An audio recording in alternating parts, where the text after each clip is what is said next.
Hey everybody, hope you've had a great week. Welcome back, and yeah, let's rip into today. Few things, fun things to cover today, and also I will be jumping in and out a fair bit today. I'll be covering the retail side because my Grand Chancellor of Retail, Andrew, is actually racing in an ultra distance race this weekend, starting today. So best of luck to my awesome retail man, Andrew. Yeah, hope he has indefatigable legs for the next 3 days, boundless energy and no incidents in a super smooth event.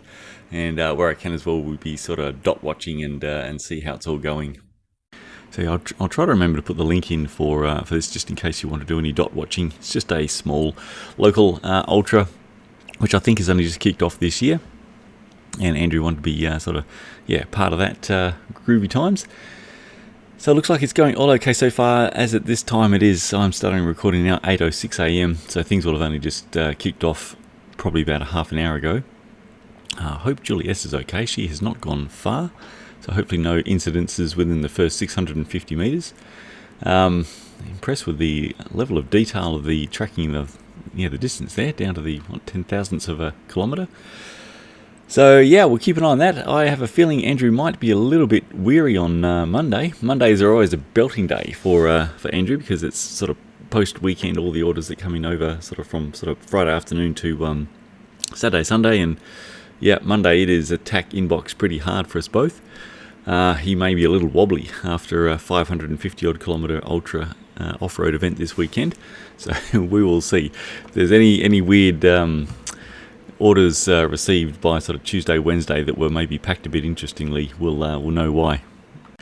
Oh, I'm sorry, I almost forgot. Yeah, he is entered as Fannypack Fieldy, so that is Andrew there. So currently in sixth, but things have only just begun, so it's all pretty tight. Right, today's main theme will be just having a bit of a look at some fairly interesting information from a channel called OzCycle that put out a video this week on basically how to DIY your own version of Silca's strip chip. And so how to, just at home remove or convert the factory grease or oil into wax or something similar via a DIY method, as opposed to using Silca's strip chip and temperature control pot. So there's a few ins and outs to that, and we can have a look at whether or not we think this is a good idea or going to sort of work as explained in the video. Or if we have some concerns. But before we get to that, let's run through the low friction news. Alright, first up, apologies for the mini delay, but my website's playing up, hang on. Finally got to getting the chainwear checker doc uploaded to the internet. Gee whiz, can't talk. The website on the internet. So we have the table so far covering off basically how the checks went from that first video, and with just some of the basic, summarized information from that video as well on why you should be chain checking and how to do so. Over time, we will be, looking to test more tools and add to this list, but this is the start, and we can sort of see fairly clearly on there whether or not the tool is a recommended tool or not a recommended tool, and why. So yeah, it's one of these things like chainwear checking. It should be such a nice, easy, simple thing, but it is made a little bit messy by way of there are so many chainwear checkers out there, and I think maybe a third of them at best are going to be actually accurate for what we need them to be, which is simply give us that go no go.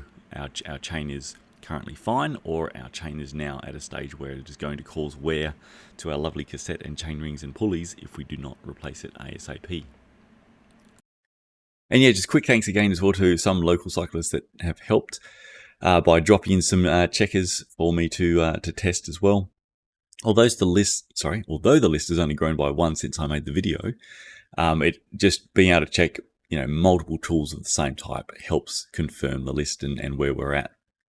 So thank you to those that have helped with that. And really I think we've really only got 3 that we're very confident in, that no matter when you purchase the tool from what production batch, just the way that tool is made and the brand, that tool is going to be pretty well assured to be dead on accurate.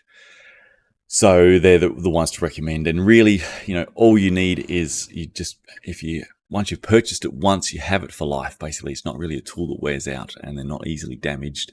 So, an accurate chain wear checker is just your best friend for all of your cycling time. Just knowing accurately when you need to replace your chain before you start to cause unnecessary wear to your cassette and chain rings really is a great thing to have. And it also enables you to track, much more accurately how many kilometers you're getting to that 0.5% recommended wear replacement mark. So you can be checking yourself on how your, lubricant performance, path is going. All great things from that one simple checker. It's just been a tricky spot by the nature of there's so many chain checkers out there. And unfortunately, probably around 3/4 of them just are not as accurate as we need.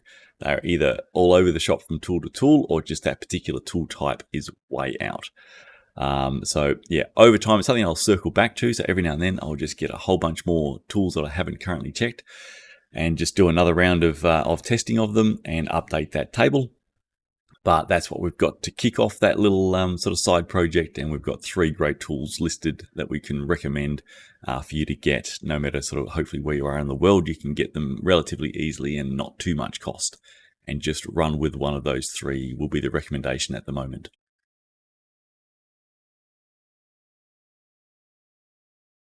Alrighty, quick test update fun. So yeah, as I updated last week, we had one of the test machines blow up. And I managed to sort of just quickly catch up on how many kilometers that one had actually done. And it was just over 50,000. So I think from memory it was like 52,000 something. So not amazing from a Neo 2, I must say. One of the other test machines is also a Neo 2, which is also done just over 50,000. So I'll be keeping a close eye on that.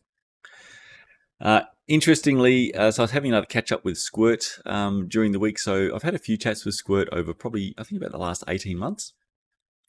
Squirt are, I think, being really impressive in how much they're investing in, their own in-house testing for sort of future product development. Part of that has been they have set up their sort of, testing exactly the same as what Zero Friction Cycling is doing.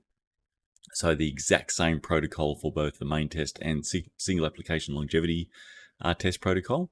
And that, is obviously going to help enable them to do a bunch of just test sample after sample of what they're developing and versus key competitors and so on in-house.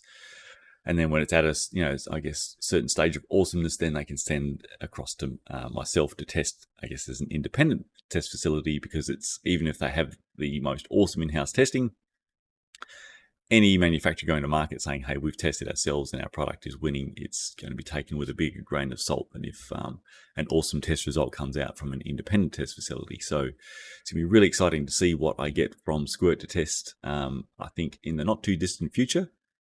And just really impressive how much, time and effort, capital resources, human resources are put into not sitting still in the space and working hard to the next generation of product that they're going to release. So yeah, it'll be exciting to see what they come out with. But that little ramble aside, they're using Wahoo, and their first Wahoo has just blown up at just over 50,000 kilometers as well. So yeah, it's a sample only of 2, but that's 2 sort of, latest gen fancy smart trainers that have not lasted an enormous amount of time, compared to, my first Neo 1, which went 225,000. So I'm hoping my other Neo 2 will go a lot longer than this one. Yeah, and a huge quick shout out to customer and viewer James, who actually has a Neo 1, which I believe is basically brand new because he ended up then going to Wahoo. He's going to deliver that to me, and it's going to help get my third test machine back up and running. And that's going to be pretty super important at the moment, because I have had a bunch of samples pretty much all arrive at the same time from a bunch of different manufacturers that I need to try to get tested for them, at least through some certain blocks before I go on my big US trip with the little guy, which is going to sort of knock me out till a few things will be delayed then until the second half of the year. And yeah, having, updated the totals, I can report we are at just over 410,000 kilometers all up now of control testing, and over 14,500 machine hours. Don't know if that sounds like a lot for you. It certainly feels like a lot for me. It's been a fair bit of time at the machines to get it through to that number. I was hoping it was going to be a bit closer to the 500,000 controlled test kilometres, and I think when we reach that point we'll have a mini celebration, but it's going to be a little bit to go yet. Might be maybe late next year that we get to the 500,000 mark, and that'll be pretty cool. But yeah, and I know that the growth of the open league table has been a bit slowed the last few years because we have been so heavily booked with tests. I guess sort of private testing. It is a tricky balance because there's just really not a lot of sort of great options for manufacturers to go to if they're looking to get that independent sort of validation on how their product is going, or obviously as part of their product development. So it's been really busy and continuing to really sort of goes through pretty busy stages. But as much as possible, I will be trying to balance that and get more testing done of our own curiosity and volition to keep that open league table growing. So as much as possible, I might try to keep this this sort of third machine that's a very generous donation by the viewer. I might call this one the James machine, and I'll try to keep as best as possible that one reserved for the open public testing. All right, lastly, before we get to today's main topic, so I can't remember what I was up to last week, but the Silca general purpose oil, we've completed to the end of the dry contamination block 2. It recorded 38.3% in that block, which was, it's not amazing. You can easily see and feel the lube on the chain. It's quite dirty and gritty now. So, it's just a wet lubricant. It's an oil. It's going to absorb a lot of that dry contamination throughout that block and become much more abrasive. So it's fallen a fair bit behind the top wet lubricants tested to date, which I guess is a good result for, really what we'd expect from those, but it is still ahead of some of the worst wet lubricants that we've tested, which are actually quite a bit behind, and there's some sort of decent name brand stuff in amongst there. Cumulative total for the Silca now at the end of block 2.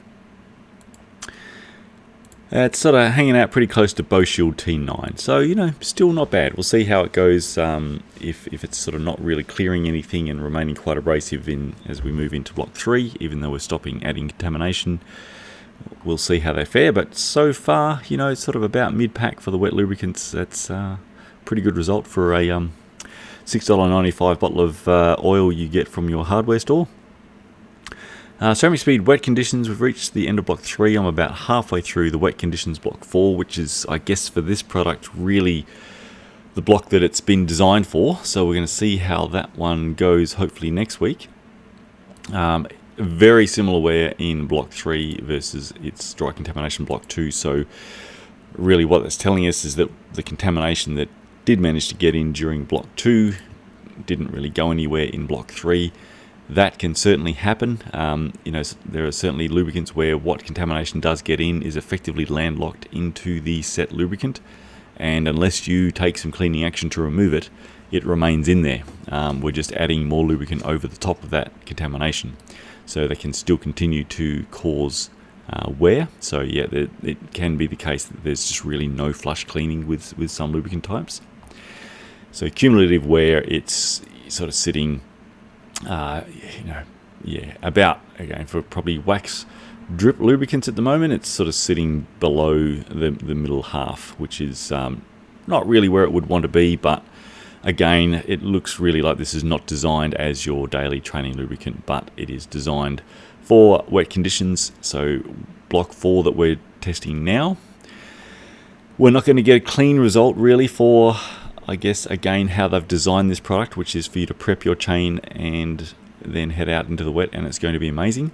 It is going to be carrying into this block 4 some contamination and wear already, so we will see. But I think I mentioned last week, I don't think we're going to get a true picture of this product versus its design brief until I do the single application longevity protocol test for the extreme conditions, and we'll see how it stacks up, because then it's new chain, fresh prep, going straight into extreme conditions, and we'll see how it fares versus the competition there. This is all just kind of reinforcing that it's not really a daily training lube. Yeah, and if things looked a bit gunky for it last update, boy, continuing on now, it is quite something. So we'll have some interesting pics as well by the end of the main test for that update. you would have quite a bit of fun with that. Let's just say as your sort of general lube choice. All right, let's go to see what Dr. Oz has to say about DIYing your own, basically, sort of version of Silca strip chip for removing factory grease in your wax at home.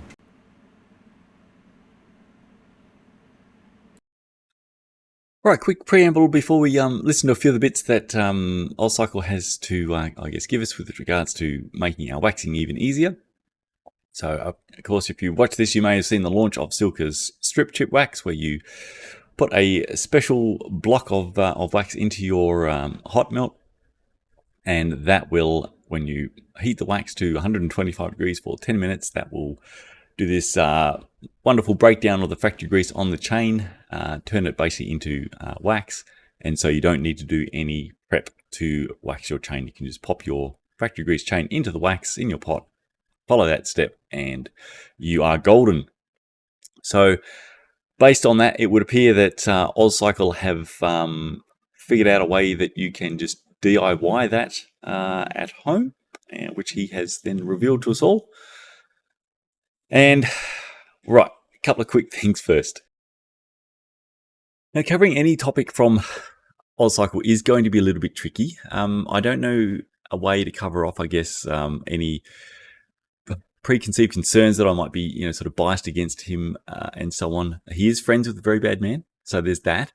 There's certainly been concerns with some of the material produced by him in the past, which I have covered in a document, a particular test that he's done in the past of M-Speed wax versus his own blend, which was, I won't bore you with all the details, but I can say that the test was very poor and incorrect, despite how it looked on the video.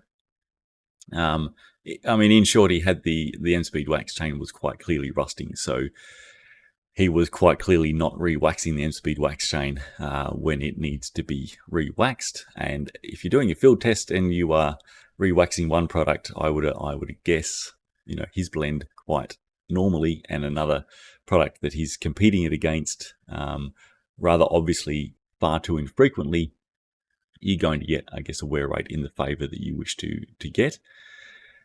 So there's stuff like that. And again, if you want the full sort of detail where I go through all the, I guess, what I believe are the big concerns and the big errors with that test, I got what will likely be an overly worded, terribly written document on the website that covers that off.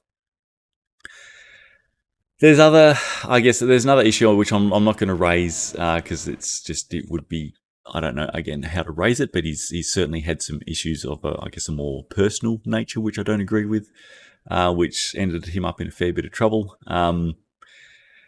It's just putting all cards out on the table. He's not been my favorite person in this space, just from some issues like that. From a purely, I guess, DIY information waxing type perspective, at the end of the day, he's brought a lot of, I guess, positive attention to immersive waxing because he's covering the DIY segment, I think, really well. As you'll see as I go through some of the content or his content on this video, I will raise some questions around, I guess, the numbers he arrives at, and you can make your own, I guess, judgment on whether or not I'm raising a valid question on that or not. But overall, anyone who's bringing a positive light to immersive waxing, they're doing a good service to, the cyclists and the cycling community. Some say that, I guess, what he's doing is kind of like a threat to ZFC or to other commercial waxers, and I can assure you that, really it's the opposite. Places like, say, AusCycle that get a lot of sort of views and interest in immersive waxing, most often they actually act as a gateway to people going down to getting a proper commercial wax. I don't know what the ratio is with regards to, say, people who go from commercial waxing to DIY waxing or vice versa, but I think it's heavily in favor of people who initially start with DIY waxing and think pretty good. I like the theory and I like kind of how it's maybe going, but it could be better. Let me just go to one of the top sort of proven top waxers and kick off from there. And so it is that gateway filter in with people that start off on that and end up, coming to ZFC or others, I think vastly more so than people start with a commercial wax and then end up going DIY. So It's certainly not, a concern from that side. I mean, we have so much to do and so much fun already just doing what we're doing. We don't have to worry about the very small segment that we may or may not be, getting because they're going to go DIY waxing. So I don't know if I've explained that very well at all, but suffice to say, we don't have any commercial conflict concern or crossover by somebody covering the DIY waxing space well.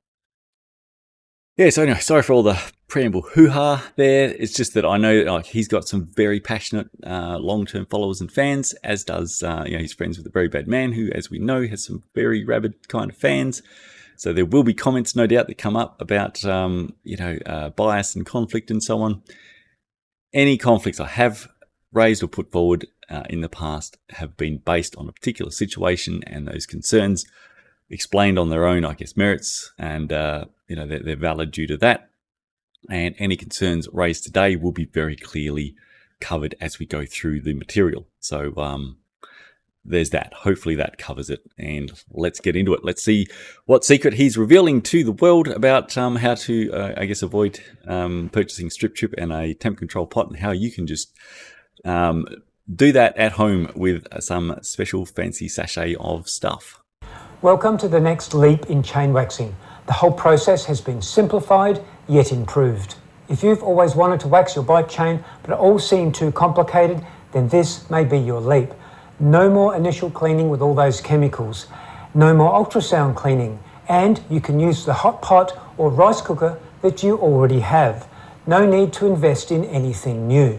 Simply put, the one step is put a brand new chain in and out of your hot wax and put it on your bike and ride it.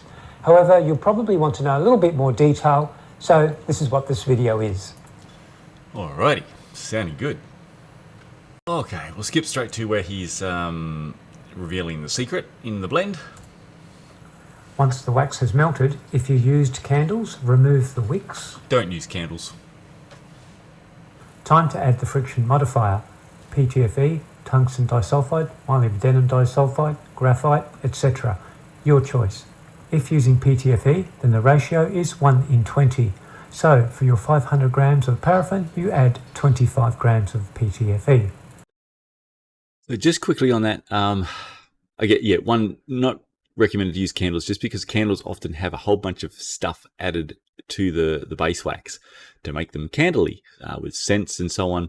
And so candle waxes will tend to be more gunky more quickly and more dirty, and it will be slow, as opposed to just a really good base paraffin. So as I did with the base paraffin test, you can buy some seemingly decent quality paraffin for really not much money at all from a candle making supply or supplier. It's just you're getting the base paraffin before they've added crap into it that you don't want as part of your immersive wax. So just get some base paraffin, or really recommended is food grade, because that's going to be the cleanest, best base for you for your DIY waxing.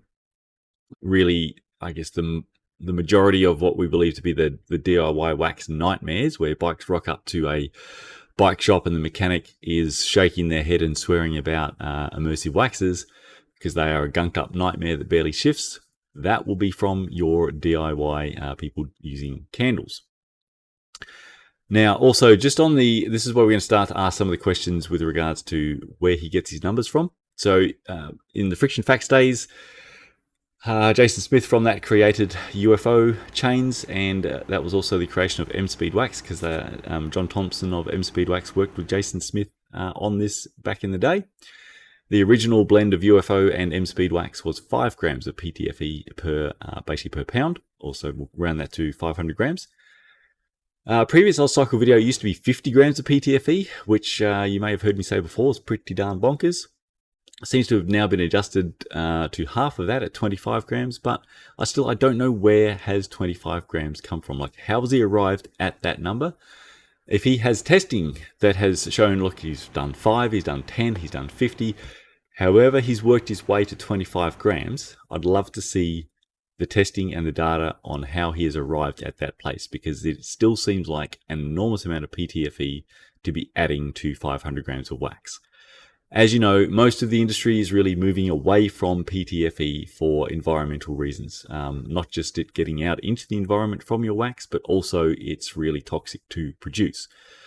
So that is still a really, really PTFE heavy blend being recommended, and I don't think it's based on anything apart from his gut feel. But if he can prove me wrong on that, I'd love to see the testing and the data justifying that 25 gram figure.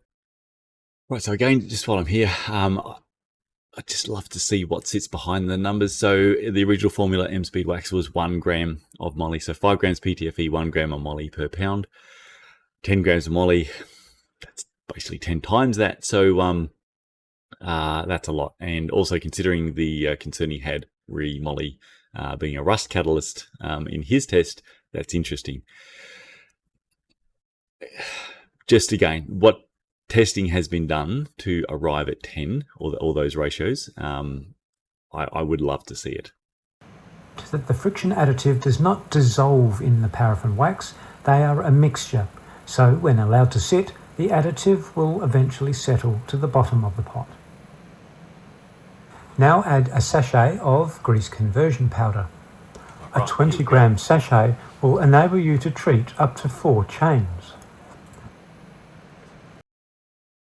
All right, remember those numbers. So 20 gram sachet treats 4 chains, because we're going to be circling back to that.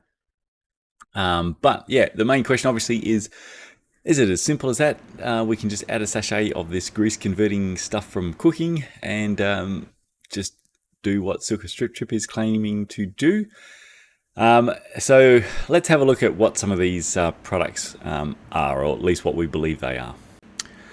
All right, having a quick look at the product that he had on, like on his video, there was a product name of Solidify and Toss, which is a great product name. So having a bit of a Google on Solidify and Toss, and thankfully ending up on a family-friendly page, we can see here that basically, so this is where I think some of the numbers may become important. 1 sachet or 1 packet, 20 grams of product into the oil, it will convert or solidify up to 2.5 cups of oil. So 2.5 cups is basically 590 mil.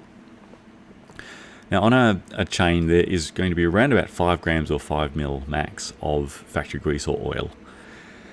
So, I mean, it may not be as simple as a straight calculation, but that basically calculates out to like 118 chains. So, I mean, I don't know how he's arrived at 4. Maybe he's done some amazing accurate testing and found that 120 gram sachet can convert 4 chains or about 20 mil of factory grease or oil, a fair bit less than what's studying here with regards to sort of cooking oil. But my concern is, aside from what these products likely contain to begin with, is that, and remember as well, I guess a lot of people will probably be doing this on a single chain, is that you may have a whole lot of powder that's left over that has not been converted across to this gel or solid that it's going to be wanting to do with grease and oil. So what may this powder be, and what may it do if it is still in your wax, if it hasn't obviously been brought into action to convert something, because we've put 5 mil or 5 grams of factory grease or oil in and 20 grams of a sachet which is capable of doing around 590 mil. Now, what are these products actually made of? So this particular one that he's used here, Z acid. I did a whole bunch of Googling for Z acid, and that's just a whole rabbit hole of about 50 product categories that could possibly be. There are a bunch of products, I guess sort of more from an American side, like Fry Away and similar, where we've been able to get some more information on what is in these. There's a lot of these products out there under different names, and I guess there's really only going to be so many ways that they are going to work. They are most likely, despite marketing claims on some of them, and no information on what the ingredients are, they are very likely to be either the same or extremely similar. They are going to be a particular sort of chemical or agent that is going to be converting your cooking oil or grease to a gel or solid. Alright, couldn't get a direct link from Fry Away, but there's another one called Fry Powder. Again, the ingredients list on these things is so vague, but if you do a lot of surf time, you'll end up here. So fry powder, and there's another one very similar called fry clone, that they are basically around 95% perlite. So it just says less than 95% perlite there, and less than 5% citric acid, and 0.05 silica. Fry clone, we can have a look, and it is up to 95% expanded perlite. So I think, based on a fair bit of surf time, that it is, they are pretty much all likely to be extremely similar to this. So the next bouncing ball, what is perlite? Perlite is a naturally occurring volcanic glass that has been used in various industrial and horticultural applications. It is a unique mineral formed when obsidian, a type of volcanic rock, is exposed to high heat. The resulting perlite is a lightweight, porous material with exceptional insulating properties and a wide range of uses. Perlite is siliceous, I'm not entirely sure how you pronounce that word, volcanic rock. When heated to a high temperature, expands, becomes lightweight, porous material. It is composed primarily of silicon dioxide with small amounts of water trapped in its structure. Overall, my guess is this would be rather abrasive stuff. All right, so I will be trying to conduct that test. So I think it will be really interesting. Because at the end of the day, my concerns could be completely incorrect. My concerns with regards to how much of this product might be left over after putting a single chain through it, when potentially it could convert up to 118 chains worth. I'm, I guess, pretty certain that they're all going to be containing basically the same stuff, but I could be incorrect. Maybe solidify and toss, as demonstrated there, is different. But we don't really know. Like a lot of these products, there's stacks of them out there, are super vague on what their ingredient is, if they even state what their ingredient is. So if it isn't that we followed the bouncing ball for with solidify and toss, whatever you may purchase in your area that's available, if there are differences, then obviously it could be different. But there is for sure a much greater than, I guess, non-zero chance that you could be adding 20 grams of basically volcanic rock to your wax, which I can't imagine is going to be low friction. And the vast majority of that, about 19 grams of it, is likely to remain as it is if you're just putting a single chain through there.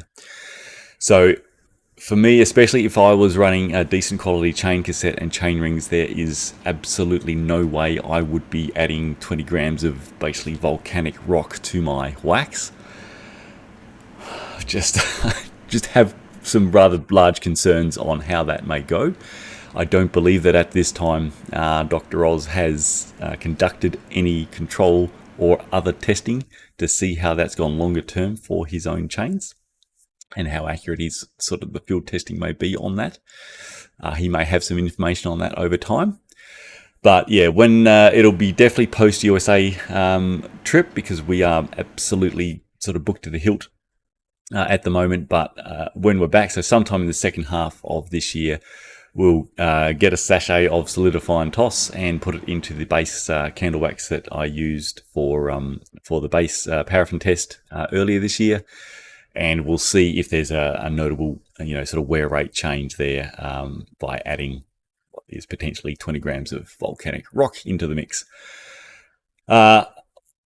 Again, if I was me, up until that test is run, I personally wouldn't do it, unless you have some really rock solid information that you can rely on that's telling you it is not turning your DIY wax into a very abrasive wax.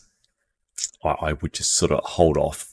If you've survived until now without having to degrease your chain in your wax, just wait a little bit longer until we can get that control test done before you perhaps start doing that, unless you don't give a crap about if it does turn your wax into an abrasive wax, in which case go nuts. All right, that'll wrap that. But yeah, overall, I think there needs to be, I'd like to see obviously a lot more actual testing and tangible data behind the numbers overall that sort of come out from Dr. Oz. Not sure if we're going to get those, but yeah, I would take a lot of those figures with a pretty big grain of salt until we can get some of that. All right. I think that'll pretty much be a wrap. Last little bit, I'm going to go check Fannypack Fieldy's dot, see how he's going. All right, looks like he's doing all right. Here he is at 69.1 k's in, so the leader is 80.8. The Magical White Rhino is a top local gun, so he is a belter of a rider, as is Watermouse. So only being about 10k behind those couple of guys is awesome, and great to see that Jules S has gone more than 650 meters. So if she did have a bit of a mechanical start, then she is off and running now, so that is great to see. So yeah, I'll be keeping my fingers crossed for awesome retail manager Andrew as the weekend goes, and yeah, every hour without incident, punches, anything like that is an awesome hour in the world of ultra cycling. Okay, thanks everybody. As always, have a great weekend of cycling and stay safe out there. Don't add volcanic rock to your wax or any other lubricant at this time. And yeah, sorry, I think there was some not amazing audio on this one. I did try to change some settings when I was trying to record from the stereo for the covering the video, and then I think it's all gone a little bit not as great as it should be since then. And I haven't had time to faff trying to get it back to where I may have started. So if the audio has changed around a bit on today's, I apologize, and I will try to get better on that on the next one. I've got to figure out a better way to get the sound from when I'm playing the other YouTube videos I'm covering through. So if anyone has any good ideas on that, please let me know. I think there may be a way where you can get the audio of the file straight to the PC as an audio file. That may be a little bit fancy for me, but that's something that I'd like to play with over time. Otherwise, yep, this is where we're at the moment. So thanks for bearing with me. Okay, look forward to your comments and input, and I will catch you on the next one. Oh, sorry, almost forgot to mention, yeah, I can't tell you what is in Silca Strip Chip, because that's secret and I don't know. I can tell you it's not volcanic rock, or fry away, or fry clone, or solidify and toss, or anything like that. So, yep, it is obviously something more fancy than just shoving some volcanic rock powder into your wax. Okay, bye.